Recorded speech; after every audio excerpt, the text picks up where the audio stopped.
right now. Pittsburgh's best sports show is about to begin. Call us or tweet us. We've got things to talk about on the Ireland Contracting Nightly Sports Call. Hello again, everyone. This is Bob Pompeani. We're live tonight in the Fan Cave, KDKA+, and we are talking Pirates with you. All you have to do is call us at 412-575-2600. That is the number to call. Robby Incmikoski joins me tonight. He's the author of Sacred Grounds, a book you should get if you're a sports fan for sure. Thank you, Pomp. Yes, sir. And Robby, let's talk about the Pirates because I thought this was important for them. They have a 19-game stretch where they take on the Phillies and then Washington, which is the best offensive team in the National League, maybe even the majors. Brewers lost today. The Reds beat Mizorowski, which is interesting. But for the wild card, they're still alive. Your take on these 4 games, and no matter how you did it, they had to come away with at least a split, and they did. Well, they certainly did it, and the Phillies are rejuvenated under Don Mattingly, who took over for Rob Thompson, who was fired a little bit earlier in the season. When you look at everything that this team has done, and Bob, I've been saying this for over a month now since the bullpen struggles, or however long it's been going, where the bullpen has been a little bit leaky and cost the Pirates a lot of games, a lot of high percentage win probabilities late in ball games. Think of what they endured, and you look at what's going on with Paul Skeens, specifically the last 9 starts for him. I know we're going to talk about that in a minute. O'Neal Cruz on the injured list. Connor Griffin spent time on the injured list. The whole Majinski, Jared Jones situation. They've dealt with a lot, and they're still only a couple games out of a wild card spot. And one of the teams ahead of them is the Washington Nationals. They're a little rejuvenated, too. They had a hard time under Davey Martinez, who did a great job, won a World Series for them in 2019. They got Blake Buterres, a new manager, rookie manager, young guy. I think he's like lower 30s, maybe 33, 34 years old, if I'm not mistaken. He might even be a little bit younger than that. So he's got these guys playing hard. So does Donnie Kelly. Look at the Monday night game. Down 5-0, came back and won. Yes, they lost the next 2, but today could have blown it late. Bullpen could have gave it up. Majinski came in, locked down good innings. Gregory Soto got it done, and they won. They're hanging in there. They're withstanding a lot of blows right now. And if they could somehow come out competitive at the break after facing Atlanta, Milwaukee, 2 really good teams, you have to like their chances for as we head to the trade line and head into August, Bob. Yeah, no doubt about that. Let's talk about Skeens since you brought it up because it is kind of concerning now. This has not been 1, it's not been 3, it's not been 5. It's 9 straight outings where they haven't won a game, and his ERA during that time is 5.36. Now, we don't know specifically what's going on. It could be a lot of things, so it's only speculation. But the one thing I saw today from Codify on social media was that they keep track of 4-seam fastball spin rates. Every start this year, the Skeens has started. When he started real well in his first 9 games, when he had 198 ERA, the spin rate was pretty good, but it's decreased every single start since. And yesterday was the worst one at all. And normally when this happens, it's a sign maybe of arm fatigue or maybe even an arm problem.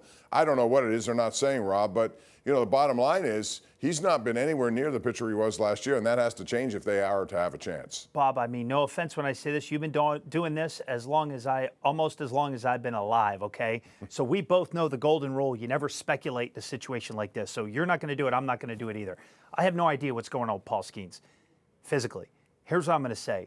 Something's not right, and it's obvious. This is an absolute outlier for Paul Skeens to be pitching like this. You look at the contact. Look how hard they're hitting balls off him. Look how many home runs he's giving up. This is not the guy that was Rookie of the Year 2 years ago and the Cy Young winner last year. Look at how dominant his start was this year. I know opening day he had to eat a couple earned runs because of mistakes that happened in that game at Citi Field in New York, but the point here is something is not right. We have no idea what it is. I'm not going to embarrass myself by speculating or even taking a guess. And I've seen the videos. I've seen people break down like his release point, certain parts in his delivery, where it's going. We have no idea. But one thing this has to be an outlier, Bob. It absolutely has to be. I don't know what's wrong. I don't know what the solution is. But this guy is a dominant pitcher, and he has not shown that. And it is not a lack of work ethic. It's not a lack of caring. And it's certainly not a lack of looking at what didn't go right the previous night. I guarantee you he was combing over video last night and today. I promise you he was. Hopefully we can get this figured out for him. He's maniacal with his preparation, so I would never say that. But there's something not right, clearly, and it has to stop just because he's that important. We're going to take a break. 412-575-2600 is the number if you'd like to call us. Air your opinions, please do. You can also hit us up on social media. You are watching the Ireland Contracting Nightly Sports Call. We are live right here on KDKA+, and tonight also 93.7 The Fan. Join us next.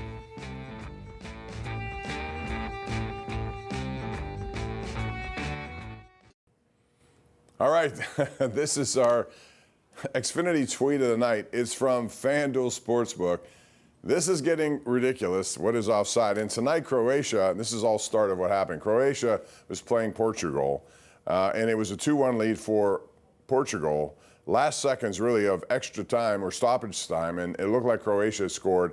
But they reviewed it and decided it was offside. And I don't know, Robby, when you watch offside in soccer, for those who don't know, it's kind of a moving thing. There's not lines on the pitch. There's none of that going on. But if you do get behind the defender, they're going to call it. And it looked like that was the case, unless you're not involved in the play. But a lot of people on the Americanization of soccer don't want to, deal with offside. They don't understand it more. And that tweet kind of summed it up. Doesn't and I'm doing my best to get into this and learn as much as I can. And I enjoy watching soccer, Bob. Obviously, I don't know enough about the rules to actually talk about it. But when you look at football, right, like a defensive back can guard anywhere they want against a wide receiver, a tight end, a running back, or whoever's going to catch the football. Well, why would you not be allowed to defend that way in soccer? Like if the offensive player gets behind the defensive player to receive a pass, then shouldn't they game plan a little better or prepare for that? Like you would know each player's strengths, right? Like who's fast, who what speed is, who's a good shooter, that kind of stuff. Yeah. And then the challenge becomes closing shooting lanes. I would love to see soccer take another step forward, because you look at an organization like the Pittsburgh Riverhounds, right? Tuffy Schallenberger and the operation that he has there. He's done a wonderful job, right? They are first class, top to bottom. That is an easy team to root for. Rob Vincent, their head coach, is a first-class human being and a wonderful guy and a wonderful coach, and I'm happy he won a USL Championship trophy last year. But I would love to see soccer get a little more mainstream and increase the offense a little bit. I think it would grow significantly, as opposed to everybody becoming fans right away at the snap of a finger when we see the World Cup, especially when it's played in the United States of America. So, look, when you see a game like that, Croatia was a big underdog in that game. They were plus 4-something 450, I think, yeah, odds to win in regulation. Not so much to advance the next round, I guess, after penalty kicks or overtime, whatever it is. But I would love to see it get bigger, Bob. So, yes, get rid of the offsides. Let them game plan accordingly and let them defend accordingly. I remember, the indoor soccer league, the Spirit, when they were here, was popular because they made it like pinball in an arena for soccer, and there are a lot more scoring on it. 412-575-2600. You're allowed to calls. Let's get to them. David in Finleyville, you're first up tonight, and you are on the air. Go ahead, David. Thanks for taking my call, Bob. I want yours and the gentleman's opinion about putting Paul Skeen on the 15 DL list. Let him rest a little bit and see what happens if he changes. I'll hang up and listen to you. Well, they have a break coming up here. I'm going to be interested to see. My hope is that I think he's going to get, because of his reputation, into the All-Star game. I hope he doesn't pitch in it. He'd be better served getting that time off, and they could, even if they don't put him on one of those lists, Robby, they can actually get his last start and then let him go through that break and maybe push his next start back. So it essentially is like 10, 12 days off. Well, here's what I'll say. The Pirates sports medicine department is elite. Todd Tomczyk has been with the organization for almost 2 decades now. And their evaluation process, from my time, the time I spent in that organization, which is 11 years, not in the organization, directly tied to the organization day in and day out, right? So when you look at the level of competency that the Pirates display on that end, they are really, really good. They take it really, really seriously, and they really care about the health and well-being of their players. So it starts with a great sports medicine department led by Todd Tomczyk.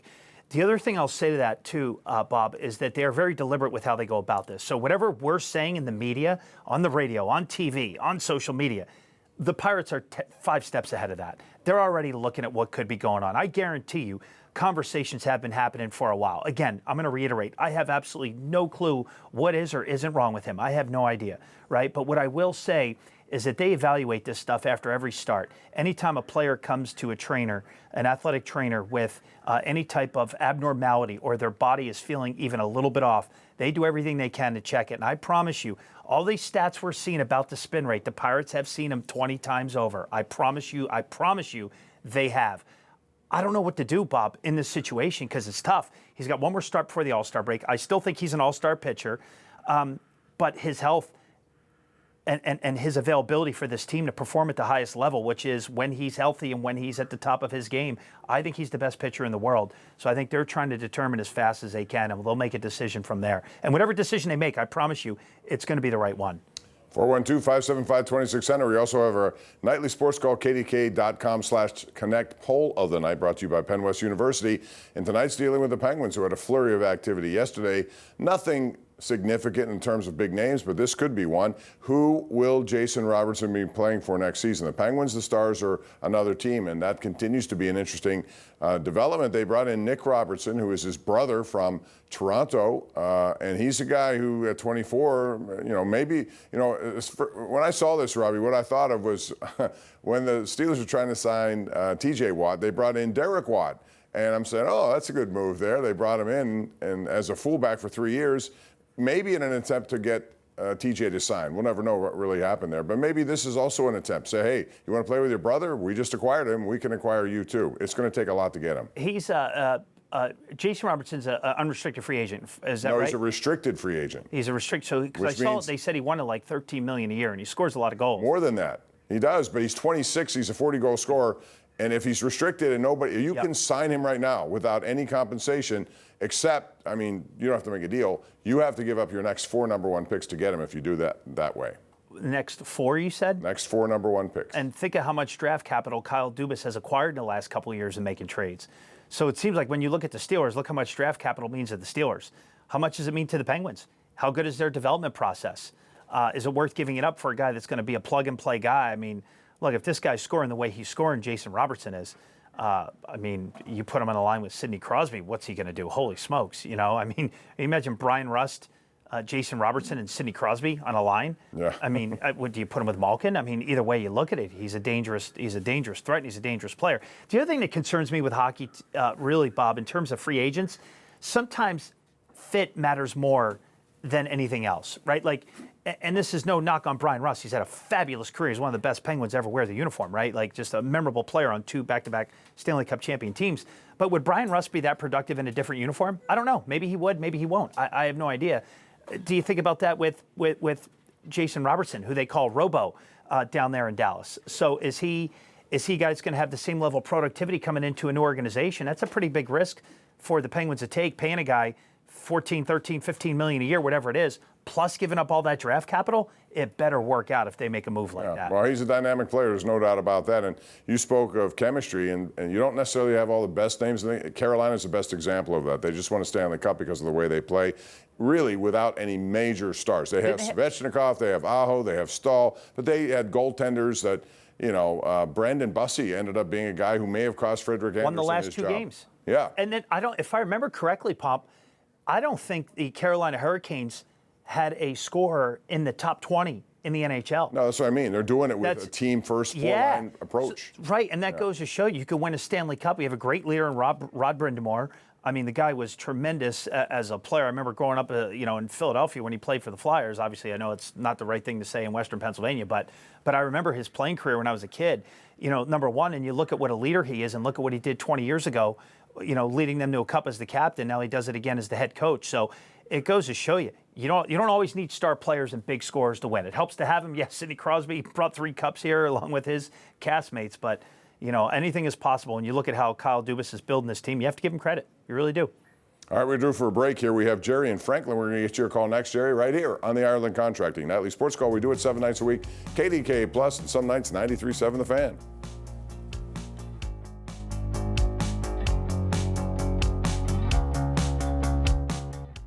All right, welcome back. We continue going back out of the phone lines. We have Jerry and Franklin. Jerry, go right ahead, sir.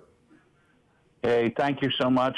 I hope you guys have a great sesquicentennial celebrations with your families this weekend.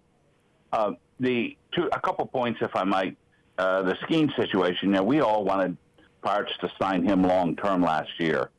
And, boy, this situation's like he got this year is the reason that a lot of the owners take pause, especially on the small market teams, to sign long-term deals to pitchers. The second thing is Merlin Valdez. It is so much fun watching this guy hit.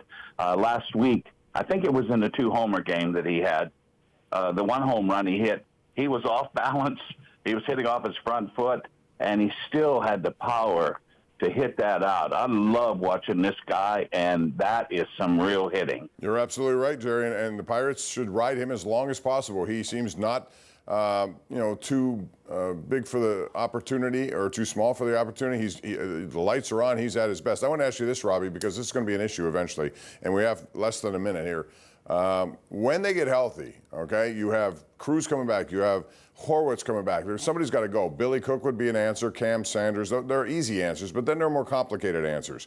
Ozuna or Callahan? If you had to keep one over the other, who would it be? Oh, man. I think finances come into play a little bit, even though it's a sunk cost with Ozuna. He's getting that money no matter what happens. The production's not there, Bob, but it's going to be a tough decision for Ben Cherington. I knew he was going to get a little bit of rope to get a little bit better, but now that we're hitting the All-Star break, it's become pretty problematic. So it's going to be a tough decision that they have to make soon. Callahan's a league minimum guy. Ozuna's $10 million. At what point do you cut your losses if he can't become productive and get moving with somebody else in a different direction? Going to be a tough call. The other thing about Callahan, he can play outfield. He could do a lot of things. Yeah. And he's a left-handed stick. And Ozuna, it would be no question if Ozuna was playing well. But Ozuna has been for pretty much the season. He hasn't done all that much based on the expectations. I would prefer Valdez or, just rotate guys. O'Hearn, him, whatever the case, as opposed to Ozuna. But we'll see what they do. I was surprised they sent Valdez down. Small sample size, and you have to give him an opportunity. But at this point in time, it might be too tough to send Valdez down at this point, Bob. Yeah. Robby, thanks very much. Thanks, Appreciate it. Wish we had more time. I always do. I know can't get every caller on. I wish we had more time, but we'll do it again tomorrow night. Try to squeeze your calls in at 412-575-2600. Thanks for joining us here on the Ireland Contracting Nightly Sports Call. Have a good 4th of July weekend.